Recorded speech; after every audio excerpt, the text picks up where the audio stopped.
नमस्कार, खेती किसानी पर आधारित हमारे खास कार्यक्रम सोन कस्ब भुइयां में स्वागत है आप सभी का। मैं हूं आपके साथ ज्योति सिंह। आज हम बात करेंगे ग्रीष्मकालीन धान के बारे में। किस तरीके की खेती इस साल किसान कर रहे हैं, कौन कौन सी ऐसी किस्में हैं ग्रीष्मकालीन जो कि अच्छा उत्पादन देती है और आने वाले समय में इसकी खाद की कैसे तैयारी होनी चाहिए, कीट प्रबंधन किसानों को कैसा करना चाहिए ताकि उनका उत्पादन बढ़ सके और उनकी आमदनी भी दोगुनी हो सके। तो चलिए शुरू करते हैं अपना खास कार्यक्रम सोन कस्ब भुइयां।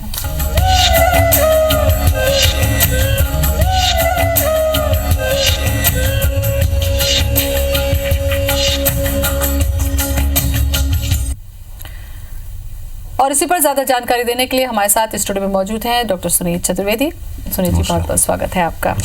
सुनीत जी, जब हम छत्तीसगढ़ की किसानी खेती को देखते हैं तो सबसे ज्यादा धान का उत्पादन किसान यहाँ पर पारंपरिक तौर पर लेता है और वो पसंद भी करता है, लेकिन हम देख रहे हैं कि धीरे धीरे अब इसमें भी वैरायटी आ रही है, चाहे किस्मों को लेकर बात करें, चाहे मौसम को लेकर बात करें।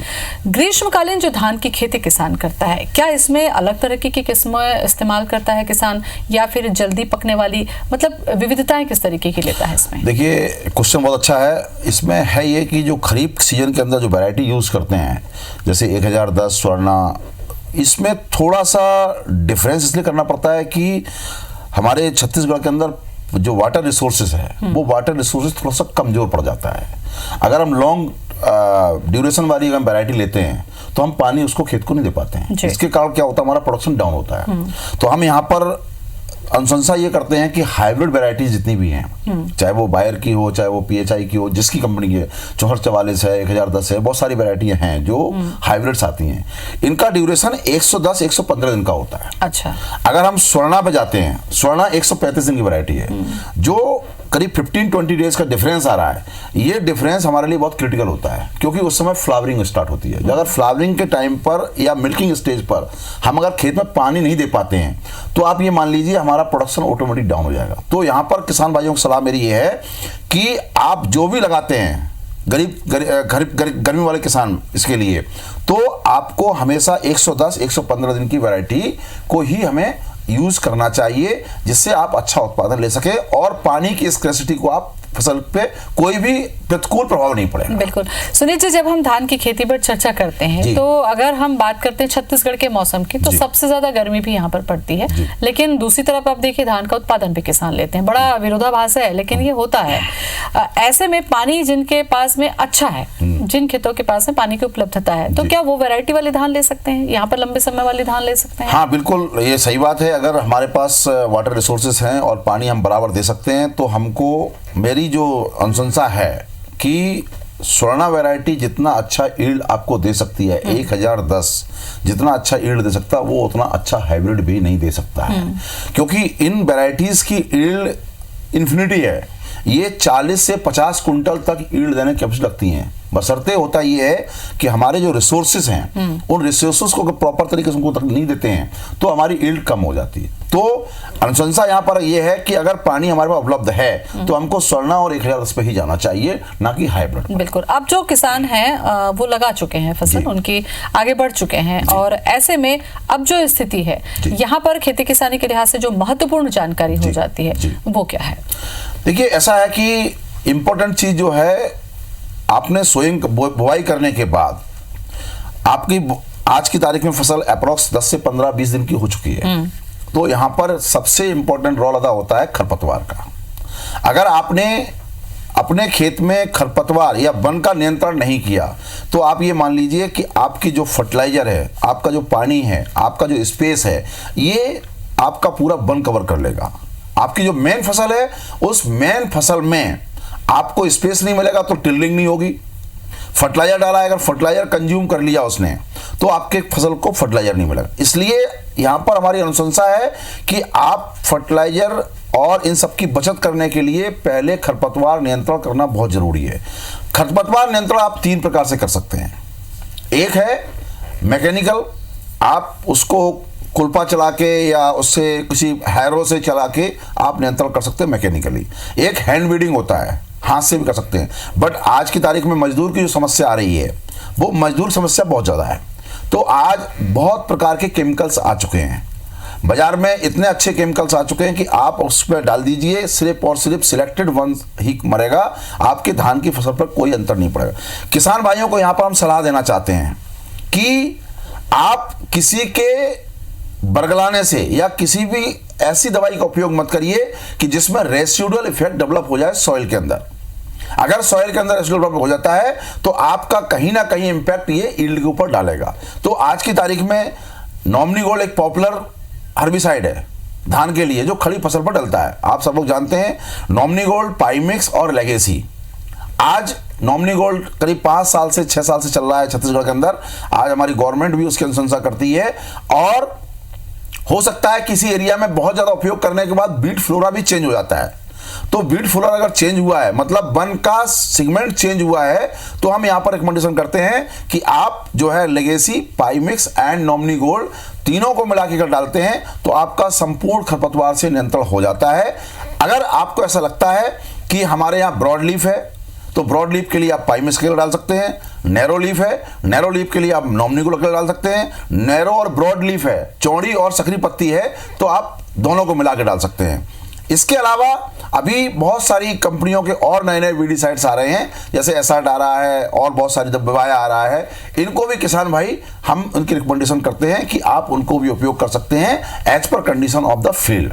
अगर आपकी फील्ड की कंडीशन अच्छी है तो आप इन दवाइयों कहीं से भी कहीं उपयोग कर सकते हैं। बिल्कुल सुनील जी, लेकिन यहाँ पर ये जो खरपतवार नियंत्रण की बात हम करते हैं, क्या आपको लगता है कि आज का किसान थोड़ा सा सावधान है? थरहा जब तैयार कर लिया जाता है और थरहा अगर खेत में लगाया जा रहा है तो वहां पर ये ज्यादा नियंत्रण है बजाय इसके कि अगर वो बुआई छिटका पद्धति से कर रहा है या वो छींट रहा है तो आधे से ज्यादा नियंत्रण क्या जिस समय किसान लगा रहा है उस समय पर ही किया जा सकता है? देखिए एक्चुअली थरहा पद्धति और जो बेड सेट सोइंग होती है दोनों में डिफरेंस है।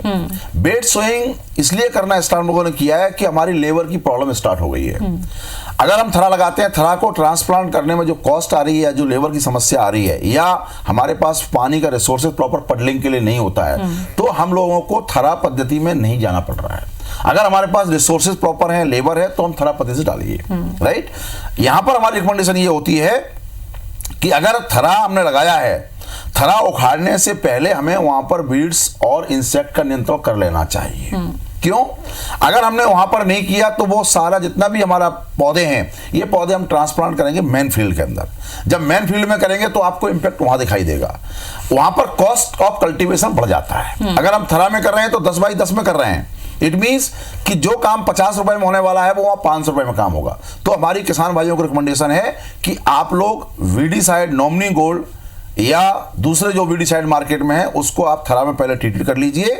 और इंसेक्ट के लिए आपको कॉस्को नाम का या बायोविटा जो आपको न्यूट्रिएंट प्रोवाइड करता है, उसको 1 किलोग्राम कॉस्को, 1 किलोग्राम बायोविटा आप अपने थरा के अंदर डाल लीजिए तो आपका पौधा भी स्वस्थ हो जाएगा, आपका वीड सी हो जाएगा और इंसेक्ट जो है वो पूरा कंट्रोल हो जाएगा। इसके बाद आप ट्रांसप्लांट करेंगे तो आपको लगेगा कि हमारे खेत में 25-30 दिन तक कोई भी इंसेक्ट नहीं आएगा। अगर हम लाई चोपी में जा रहे हैं तो लाई चोपी में आपको वेट करना पड़ेगा थोड़ा सा, क्योंकि आपने डायरेक्ट सीड डाला हुआ है, सीड का जर्मिनेशन होगा। जर्मिनेशन 15 से 20 दिन के अंदर आपको वननाशक दवाई का उपयोग करना है। इसके बाद आपको इंसेक्टिसाइड यूज करना है, ना कि पहले। अगर हम लोग पहले कोई न्यूट्रिएंट या फर्टिलाइजर यूज करते हैं और इसके बाद वननाशक दवाई डालते हैं तो किसान भाइयों को मैं सजेस्ट करना चाहता हूं कि आपकी दवाई हो सकता काम ना भी करे। क्यों? कि आपने जो न्यूट्रिएंट डाला है उसकी ग्रोथ के लिए और आपने जो फर्टिलाइजर डाला उसकी वृद्धि के लिए, और वो क्या कर रहा है, वीडीसाइड क्या कर रहा है, उसको क्लोरोफिल कम कर रहा है, दूसरा बढ़ा रहा है। तो दोनों कंट्रोवर्शियल है। इसलिए मेरी रिकमेंडेशन यहां पर है कि अगर लाई चोपी में हम वीडीसाइड डाल रहे हैं तो पहले वीडीसाइड डाल लीजिए, इसके बाद 7 से 8 दिन बाद हमको फर्टिलाइजर और न्यूट्रिएंट और दवाई का उपयोग करना चाहिए इंसेक्टिसाइड का। तो इस चीज का ध्यान रखेंगे तो हो सकता है कि हम लोग अच्छे परिणाम मिलेंगे और हमारी फसल अच्छी बिल्कुल, क्योंकि खरपतवार को जब दवा से कंट्रोल करने की बात होती है सुनील जी, तो उसका असर पौधे पर भी होने लगता है। सुनील जी, यहाँ पर एक चीज जो किसान बीजोपचार कर लेते हैं, यानी कि खेत पे लगाने से पहले, थरा तैयार करने से पहले अगर वो उपचारित कर लेते हैं तो क्या इस तरीके की जो प्रॉब्लम्स है उससे काफी हद तक वो निदान पाल सकते हैं? देखिए, बीजोपचार प्रोसेस बहुत अच्छा है, लेकिन हमारे छत्तीसगढ़ में अभी तक गवर्नमेंट ने भी, सरकारी गवर्नमेंट जितने कर्मचारी है वो, यूनिवर्सिटी, हम लोग सब मिलके रिकमेंडेशन करते हैं, बट आज तक हमारे छत्तीसगढ़ में 5% से ऊपर बीजोपचार कोई भी नहीं करता है। इसके परिणाम बहुत गलत आ रहे हैं। आज देखिए फॉल्स स्मट एक डिसीज आती है जिसमें पूरी बाली काली काली सफेद सफेद हो जाती है और उसमें कोई भी आपका अनाज नहीं बनता है। अगर हमने बीजोपचार कर दिया है तो ये फॉल्स स्मट की समस्या पूरी समस्या समाप्त होती है, नंबर 1। नंबर 2, आप बीजोपचार जब करते हैं तो आपका जो रॉटिंग है, डैम्पिंग ऑफ रॉटिंग, जो जड़ सड़ना स्टार्ट होती है थरा के अंदर, वो आपकी जड़ नहीं सड़ेगी।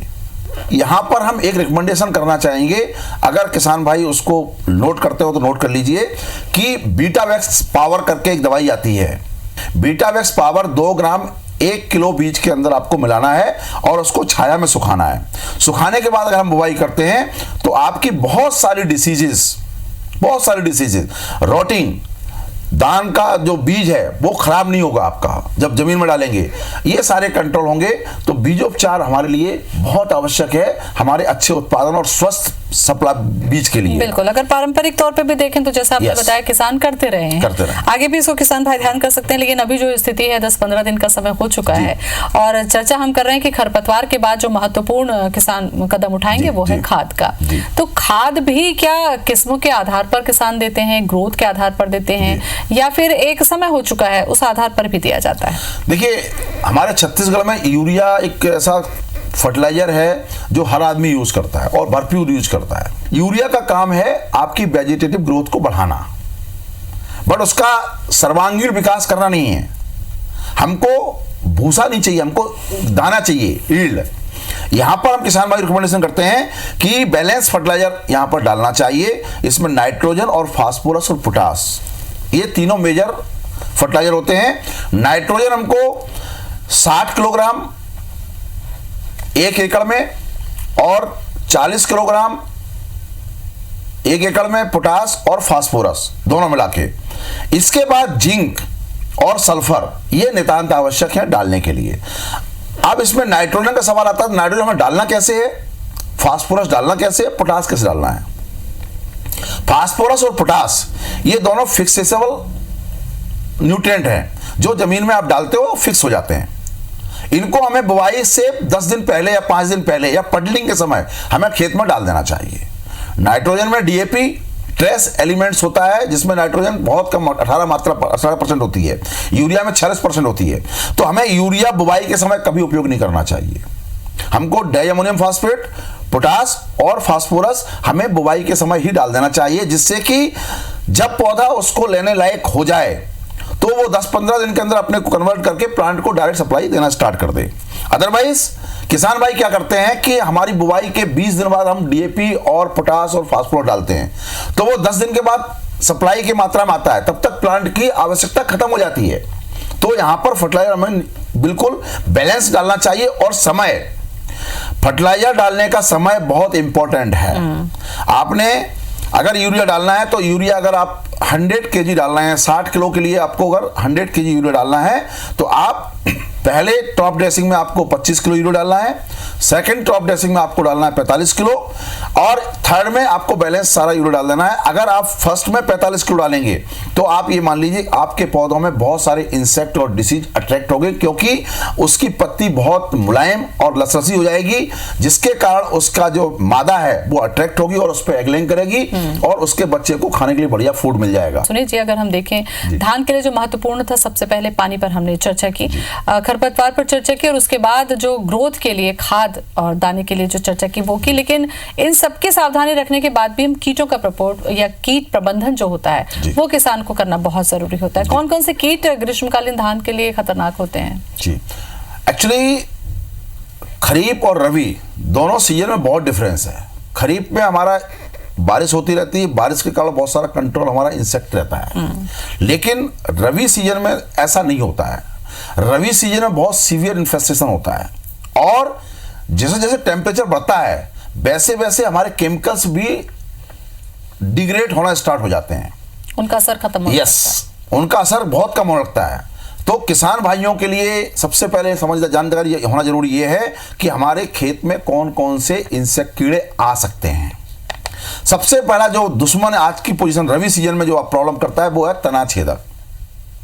तनाछेदक इतना खतरनाक है कि आपकी फसल का यील्ड 30 से 35% सिर्फ एक इंसेक्ट से ही खत्म हो सकती है।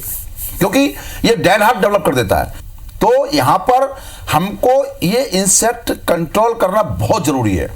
ये इंसेक्ट को कंट्रोल करने के लिए हम लोगों को एक मेजरमेंट या हमें प्रिकॉशंस रखना पड़ते हैं। कहां से? थरा से, नर्सरी से। अगर हम नर्सरी से इन केस चूक गए, हमने उसको ट्रीटमेंट नहीं कर पाया, तो हमको मेन फील्ड में 20 दिन के अंदर हमें ट्रीटमेंट करना ही पड़ता है। हमको दिखता नहीं है कि हमारा यहां पर इंसेक्ट आ गया है। जब हमको व्हाइट वाली दिखाई देती है तब कहते हैं कीड़ा आ गया। सो यहां पर हमको 15 से 20 दिन के अंदर उसको ट्रीटमेंट करना ही पड़ेगा। ट्रीटमेंट करने के लिए आपका सिंपल है कि 25 दिन में जब आप टॉप ड्रेसिंग करते हैं खाद की, उसी समय आज की तारीख में बहुत सारे ग्रेनुअल आ गए हैं और अच्छे ग्रेनुअल हैं जो आपके पूरे तनाछेदक संपूर्ण कंट्रोल कर लेते हैं और 15 से 20 दिन तक कंट्रोल करते हैं। इतने इफेक्टिव हैं। जैसे हमारा कॉस्को है, ये कॉस्को एक प्रोडक्ट है रेनेक्सीपायर। इसको आप 4 किलोग्राम 1 एकड़ की दर से अगर यूज करते हैं तो आपका ये स्टेम बोरर से पूरी तरह कंट्रोल रहेगा। 20 से 25 दिन तक कोई इशू नहीं आएगा। अगर आपने इसको डिले कर दिया, 20 दिन की जगह आपने कहा 35 दिन बाद डालेंगे, तो जो आपका डेड हार्ट बन चुका है, जो नुकसान हो चुका है, वो नुकसान आपका बराबर मेंटेन रहेगा। क्योंकि ये इंसेक्टिसाइड है, इंसेक्ट को किल करेगा, ना कि आपके पौधे को इंप्रूव करेगा। इसको ध्यान रखना है। सो हमारी रिकमेंडेशन यहां पर है कि अगर हमको स्टेम बोरर कंट्रोल करना है तो स्टेम बोरर के लिए आपको 20 दिन के अंदर ही आपको दवाई डालना पड़ेगी। नंबर 1। नंबर 2, लीफ फोल्डर आता है।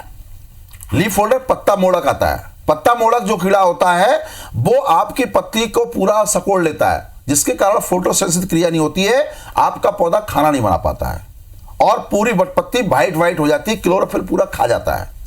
इसको कंट्रोल करना हमारे लिए बहुत जरूरी है। अगर आता है तो इसके लिए आपको फ्लुवेंडामाइड नाम की दवाई आती है, उसको आपको 100 ग्राम प्रति एकड़ की दर से आपको स्प्रे करना है। अगर आता है तो वैसे गर्मी में कम से कम आता है। तीसरा आता है बीपीएच, भूरा माहू जिसे बोलते हैं। इसका बहुत बड़ा प्रकोप आता है और इसमें किसान के लिए 75% तक यील्ड लॉस होते हुए देखी गई है। अगर हमने बीपीएच नियंत्रण के लिए हमको यह ध्यान रखना चाहिए, बीपीएच आपको दिखाई देता है या नहीं दिखाई देता। आप लोग अंदर जाते नहीं, किसान भाई अंदर नहीं जाते, बाहर से देखते हैं, तो बाहर आपको दिखाई देगा भी नहीं। क्रॉप अगर आपकी 114 से 120 दिन की वैरायटी है तो आप समझ लीजिए कि आपका जैसे ही मिल्किंग स्टेज स्टार्ट होती है, दूधिया अवस्था स्टार्ट होती है, या आपकी बाली थोड़ा सा दाना बनना स्टार्ट होते हैं, उस समय आप एक बीपीएच का प्रिवेंटिव स्प्रे कर देना चाहिए, जिससे का कारण आपको आगे प्रॉब्लम नहीं आएगी। प्रिवेंटिव स्प्रे में कौन सी दवाई लेना है यह आपके लिए बहुत इंपॉर्टेंट है। आप लोगों को प्रिवेंटिव स्प्रे में लिए थाइमेथोक्साम और ओसिन डायनाटोफुरान, ये 2 इंसेक्टिसाइड ऐसे हैं जो आप आराम से यूज कर सकते हैं। इनका कंट्रोल आपको 15 से 20 दिन तक आराम से मिलता है। इसके बाद भी अगर आपको ऐसा लगता है कि हमारा 114 से 115 दिन के अंदर दोबारा से आता है, तो आप इसके साथ में फॉस्माइड और ओसिन दोनों को मिला के स्प्रे करेंगे तो आपका बीपीएच भी कंट्रोल होगा, आपका गॉलमेज भी कंट्रोल होगा, आपका ये स्टेम बोरर भी कंट्रोल होगा लेटर स्टेज का। तो किसान भाइयों को मेरी सलाह है कि इंपॉर्टेंट दवाई नहीं है, इंपॉर्टेंट ये है कि टाइमिंग, आप किस टाइम पे उसको उपयोग कर रहे हैं।